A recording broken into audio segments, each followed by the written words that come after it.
और वहीं पर यदि किसी की मृत्यु हो जाए तो वही 4 आदमी ले जाते हैं और कहते हुए जाते हैं राम नाम सत्य है और सत्य बोलो मुक्ति है। सब जानते हो ना कि राम का नाम सत्य है, तो खुद ही भूल जाते हो। अब उसकी मृत्यु हो गई तो उसे सुना रहे हो कि राम नाम सत्य है। जब जीवित था तब सुना दिया होगा, शायद उसके कुछ काम आ जाता। लेकिन भैया जमाना ऐसा है, किसी से कहना दिया कि राम नाम सत्य तो डंडा लेके पीछे भागेगा, पीछे भागेगा। सारी जिंदगी हम इसी खोज में निकाल देते हैं। तो भगवान की कथा का तो कोई पार नहीं, ना भगवान की कथा का कोई पार है, ना भगवान का पार है, ना भक्तों भगवान के भक्तों का पार है। अपार है ये। सूत जी महाराज समझा रहे हैं ऋषियों को, आज हम तुम्हें महाभारत की कथा समझ कराएंगे कि महाराज परीक्षित जी का जन्म कैसे हुआ, कैसे विवाह हुआ और कैसे पांडवों की उत्पत्ति हुई। सौनकादि ऋषि कहने लगे प्रभु अगर ये कथा हमें श्रवण करने के लिए मिलेगी तो मेरा जीवन धन्य हो जाएगा। बताइए, बोले हमारे मन को शांति मिलेगी, ये कथा श्रवण कराइए। तो सूत जी महाराज कहते हैं कि ऋषियों, शक्ति ऋषि के पुत्र पारा ऋषि, ध्यान से सुनना कथा। शक्ति ऋषि के पुत्र पारा ऋषि, और पारा ऋषि की शादी एक रत्नवती नाम की लड़की के साथ में हो गई। जब पारा ऋषि की शादी हुई थी तो पारा ऋषि की उम्र बहुत कम थी, 12 वर्ष की आयु थी और कम उम्र की थी रत्नवती। तो पारा ऋषि कहते हैं कि रत्नवती देखिए अभी हमारी बाली उम्र है और ऐसे में हम और आप साथ रहे तो ठीक नहीं, और वैसे भी एक काम कीजिए, हम 12 वर्ष के लिए भगवान की तपस्या करने के लिए जा रहे हैं और जब 12 वर्ष पूरी हो जाए तो हमारे लिए एक पत्र भेज देना तो हम घर वापस आ जाएंगे। रत्नवती कहने लगी लेकिन स्वामी मैं 12 वर्ष बाद पत्र भेजूंगी किसके हाथों से? तो पारा ऋषि ने कुछ तोता दिया, 12 वर्ष पूरी हो जाए तो इस तोता के द्वारा से पत्र भेज देना। तोता देकर के पारा ऋषि चले गए और वन में जाकर के घोर तप किया है पारा ऋषि, घोर तप किया। यहाँ पारा ऋषि की पत्नी रत्नवती एक दिन गिनती है कि कब 12 वर्ष पूरी हो तब मेरे पतिदेव मुझे लेने मेरे पास आए, मेरे पतिदेव घर आए, हम दोनों मिलकर के अपना जीवन यापन करें। एक दिन गिनती है लेकिन 12 वर्ष पूरी नहीं हुई। 11 वर्ष कुछ महीने हो गए, या यूं समझिएगा कि 12 वर्ष पूरी होने में कुछ दिन बाकी थे। रत्नवती ने सोचा 12वीं साल लग चुकी है, कुछ दिनों में 12 साल पूरी हो जाएगी। एक पत्र लिखा अपने पति को तोता के द्वारा से भेज दिया। पत्र लेकर के उड़ता हुआ वो तोता चला है जहाँ पारा ऋषि तपस्या कर रहे थे, आंखें बंद की हुई तपस्या कर रहे हैं, गोद में ले जाकर के वो पत्र डाल दिया। महाराज जैसे ही पत्र गोद में गया, जैसे ही गिरा है पारा ऋषि की तपस्या भंग हो गई। पारा ऋषि को क्रोध आ गया, पत्र खोल करके देखा, रत्नवती सिर्फ तुम्हारे कारण मेरी तपस्या अधूरी रह गई। कुछ दिन बाकी थे लेकिन मेरी तपस्या अधूरी हो गई। अब पारा ऋषि ने भी अपनी तरफ से एक पत्र लिखा है और उसमें लिखा है कि रत्नवती अब हम प्रतिज्ञा करते हैं, हमारी तपस्या अधूरी रह गई, हम प्रतिज्ञा करते हैं कि अब हम 12 वर्ष की और तपस्या करेंगे तब हम वापस आएंगे। ऐसा पत्र लिखा और एक कोना में अपना अंश पारा ऋषि ने दिया तोता को, और वो पत्र दिया, कहा तोता ये अंश का दोना और ये पत्र मेरी पत्नी रत्नवंती को ले जा करके दे दे। वो तोता पत्र और अंश का दोना लेकर के चला है महाराज। समुद्र के ऊपर से निकल करके जा रहा था तो एक चील ने उस तोते में झपट्टा मारा, तो उसके पंजों से वो अंश का दोना समुद्र में जागरा, जिसे मछली निकल गई। मछली निकल गई। अब तोता के पास क्या बचा है? पत्र। पत्र ले जाके रत्नवंती को दे दो। रत्नवंती ने पढ़ा कि मेरे पति अब 12 वर्ष और तपस्या करेंगे। क्रोध आ गया और क्रोध के आवेश में आकर के रत्नवंती ने अपने ही पति को श्राप दे दिया। स्वामी आप जब भी घर लौटोगे हम तुम्हें श्राप देते हैं कि अपनी संतान के साथ में विषय भोग करके लौटोगे। ऐसा श्राप दिया है। और जो अंश का दाना जो मछली निकल गई थी उसका गर्भ ठहर गया। और यहाँ पारा ऋषि फिर से तपस्या करने के लिए बैठ गए। धीरे धीरे धीरे धीरे समय व्यतीत हुआ। एक मछुआरे ने उस मछली को काटा तो उस मछली के गर्भ से बहुत सुंदर कन्या, वैसे तो बताया कि एक लड़का एक लड़की पैदा हुआ, एक लड़का और एक लड़की। लेकिन वही मछुआरा जो वहां के राजा थे उनके पास लेकर के चले तो लड़का राजा ने ले लिया और लड़की का पालन पोषण केवट ने किया है। जो केवट उसी समुद्र के किनारे नाव चलाया करते थे। उसी कन्या का नाम मंचोदरी पड़ा है, जिसे हम मत्स्य गंधा भी कहते हैं, जो पूर्व जन्म में अप्सरा थी। श्राप के कारण से उसे मछली के गर्भ में आना पड़ा, जिसे हम मत्स्य गंधा भी कहते हैं, जिसे हम सत्यवती भी कहते हैं। इसी मंचोदरी मत्स्य गंधा का पालन पोषण केवट ने किया है।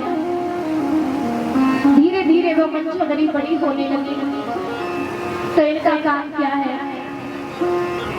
अपने पिता केवट के लिए रोजाना नित्य प्रतिदिन भोजन लेकर के आया करती थी समुद्र के किनारे। और इधर पारा ऋषि की तपस्या फिर से 12 वर्ष की पूरी हुई तो पारा ऋषि ने सोचा कि मेरी 12 वर्ष की तपस्या पूर्ण हो गई, अब मुझे अपने घर चलना चाहिए। मेरी पत्नी वर्षों से मेरा इंतजार कर रही है। चले पारा ऋषि तो क्या देखते हैं? वही मंचोदरी। अब अंश पारा ऋषि का था, पालन पोषण केवट ने किया था, तो कन्या पारा ऋषि की थी, लेकिन एक दूसरे से दोनों अनजान थे। पारा ऋषि देखते हैं कि मंचोदरी भोजन लेकर के आई है। केवट ने एक निवाला खा लिया, दूसरा निवाला खाने के लिए चले तो पारा ऋषि ने आवाज लगा दी, अरे ओ केवट भैया, भोजन बाद में कर लेना, पहले आप मुझे उस पार निकाल दो, मुझे जल्दी है। दूसरा निवाला खाली की थाली में छोड़ दिया। मंचोदरी कहने लगी, महाराज एक बात कहें, क्या आप ये नहीं जानते कि भोजन करते समय जानवर को भी नहीं भगाना चाहिए? और आप मेरे पिता से कह रहे हैं कि भोजन छोड़ के तुम्हें उस पार निकाल दो। मंचोदरी कहती है, पिताजी आप भोजन कीजिए, इन्हें ज्यादा जल्दी है तो मैं उस पार किए देती हूँ। मंचोदरी ने नाव डाली समुद्र में, पारा ऋषि को बिठाया, लेकिन पारा ऋषि की पत्नी का जो श्राप लगा है, बीच समुद्र की धार में पहुंचे, बीच समुद्र में पहुंचे तो पारा ऋषि कहने लगे, मंचोदरी हमारे मन में एक चाह जागी है, कहिए। हम चाहते हैं कि हमारा बेटा तुम्हारे गर्भ से पैदा हो। मंचोदरी कहने लगी, महाराज कैसी बातें करते हो? वैसे ही मेरी माँ मछली है, मैं मछली के गर्भ से पैदा हूँ तो मेरे शरीर से मछली की गंध आती है, लोग मुझसे दूर भागते हैं, कोई मुझे अपनाना नहीं चाहता। और दूसरी बात, मैं भी कुंवारी हूँ, मेरी शादी नहीं हुई, और कुआरेपन में बालक पैदा हो जाए तो ये सबसे बड़ा कलंक और मेरे माथे पे लग जाएगा। तो पारा ऋषि कहते हैं कि मंचोदरी हम तुम्हें वचन देते हैं कि हमारा बेटा तुम्हारे गर्भ से पैदा होगा तो तुम्हारे शरीर से जो मछली की गंध आती है ये गंध सुगंध में बदल जाएगी। और रही एक बात कि तुम्हारे कुआरेपन को कलंक लग जाएगा तो हम तुम्हें वचन देते हैं कि तुम्हें कलंक नहीं लगेगा। तो पारा ऋषि ने मंचोदरी के साथ में विषभोग किया। इन्हीं मंचोदरी के गर्भ से बहुत सुंदर बालक पैदा हुआ। वेद मंत्रों का उच्चारण करते हुए पैदा हुआ और पैदा होते ही होते जवान हो गए कि मंचोदरी को कलंक न लग जाए। और इन्हीं का नाम पड़ा है वेद व्यास। व्यास जी का जन्म हुआ है जो वेद मंत्रों का उच्चारण करते हुए पैदा हुए थे और पैदा होते ही वो जवान। बोलिए व्यास भगवान की। और व्यास जी कोई और भगवान का 22वां अवतार है, कोई और तुम्हारे व्यास जी कहते हैं कि माँ मैं वन के लिए जा रहा हूँ क्योंकि अगर मैं तेरे पास रहा तो मुझे कलंक लग जाएगा, इसलिए मैं वन के लिए जा रहा हूँ। लेकिन हाँ तुझे मेरी अगर आवश्यकता पड़े तो तू मुझे पुकारना, मैं तेरे सामने आ जाऊंगा। इतना कहकर के व्यास जी चले गए वन के लिए। और जो पारा ऋषि समुद्र पार करके चले थे अपने घर, भैया सायकाल का वक्त था। बाहर से पारा ऋषि ने कुंडी खटकाई, अंदर से रत्नवंती ने आवाज लगाई। और कहते हैं ना कभी कभी गुस्से में कुछ भी बोल देते हैं। अंदर से आवाज आई, अरे कौन है, गौधुआ है ना? तो पारा ऋषि गौधुआ बन गए। अब जब गौधुआ बन गए तो गौधुआ श्यार तो जो कौन से महल के राजा हो बताए, तो जंगल के राजा होते हैं तो चले जंगल। और गंगा जी के पास पहुंचे, गौधुआ बने तो गंगा जी के पास पहुंचे और गंगा से कहने लगे, गंगा मैंने जब से तुम्हें देखा मुझे प्रेम हो गया, ऐसा करो मेरे साथ शादी कर लो। गंगा मैया बोली, श्यार तेरी बुद्धि खराब है, अरे कहाँ तू बनी को राजा और कहाँ मैं, तेरा मेरा मेल नहीं है। श्यार बोला, गंगा अगर तुमने हमारे साथ शादी न की तो हम मर जाएंगे। गंगा मैया बोली, ओहो मुझे शादी करेगा? हाँ। बोले पहले कभी शकल शीशा में देखती है? श्यार बोला, शादी कर लो, शीशा में शकल तो देखती है जिंदगी भर। तो गंगा मैया को क्रोध आ गया और गंगा मैया क्या बोली,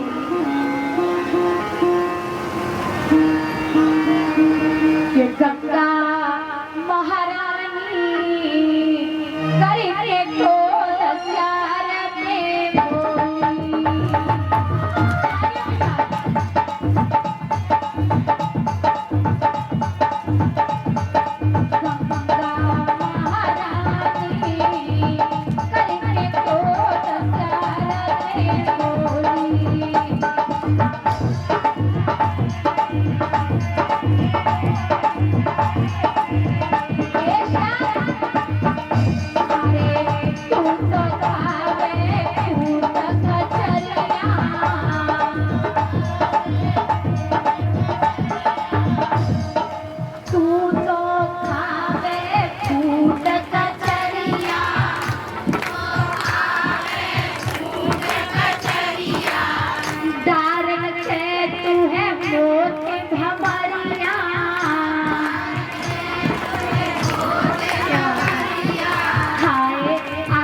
करो तेरे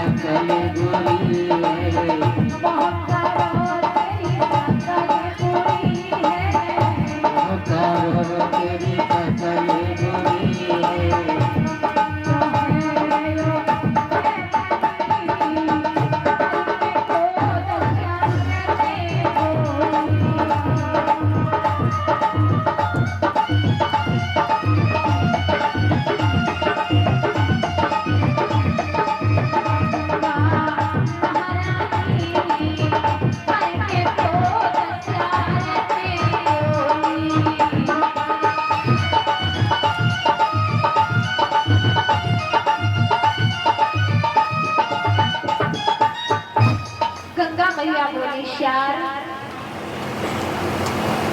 तेरी बुद्धि खराब है का? अरे मेरी बात मान। लेकिन गंगा मैया ने ये शब्द कही तो श्यार कहने लगा, गंगा अगर तुमने हमारे साथ शादी नहीं की तो हम सर पटक पटक के यही मर जाते। तो गंगा मैया कहने लगी, अगर ऐसी बात है तो एक काम कर, क्या? बोले तू मेरे साथ 7 भावरे डाल दे, अगर 7 भावरे पड़ गई तो तेरी मेरी शादी पक्की, क्योंकि 7 भावरों का बंधन है। अब मनपसंद बीवी मिले तो कौन खुश ना हो। श्यार इतने खुश, इतना खुश। अरे गंगा 7 बताई तो 14 डाल दे। बोले रुक, पहले 7 भावर डालता। अब गंगा जल में कूदा, एक चक्कर लगाया, एक भावर पड़ गई। 2 चक्कर लगाए, 2 भावर पड़ी, 3 4 5 6। लेकिन 6 भावर तो बिटिया बाबई की हो गई। 7 भावर डालने के लिए चले तो गंगा मैया इतनी तेजी से बहने लगी कि वह श्यार को अपनी जल की धारा में बहा लगी, वहां की हड्डियों को सुनो। इतनी तेजी से वह श्यार की दूल्हा की हड्डियों को सुरमा बना पड़ा। राम की होई जा पे कृपा, राम की होई जा पे कृपा कर सब कोई, जा पे कृपा कर सब कोई।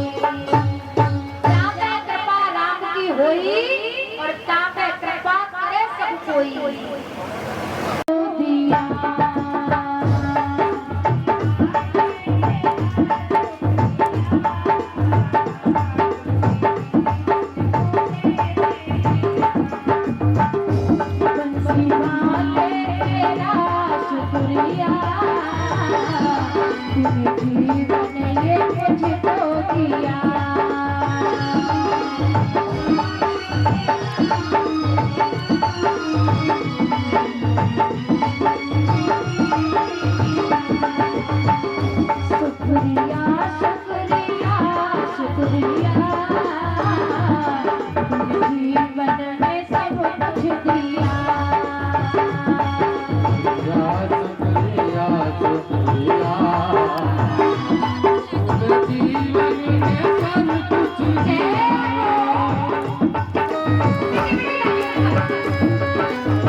सच बताइए, खेती किस किस के पास है? ऊपर आपके पास है।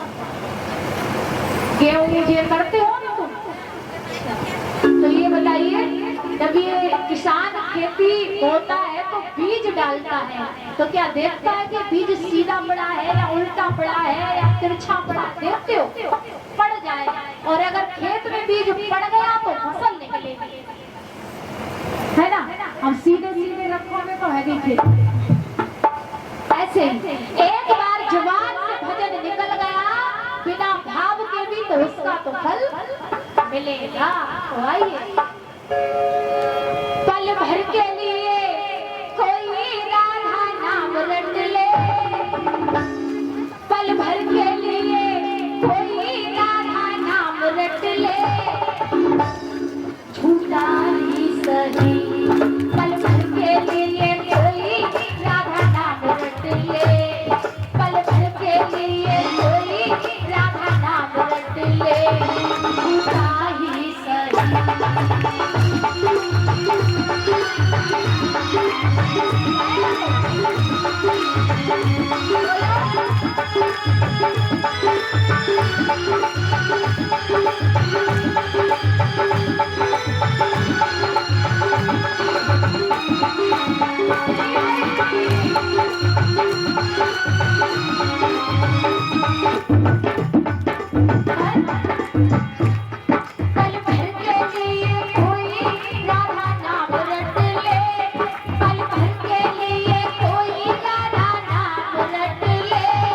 झूठा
है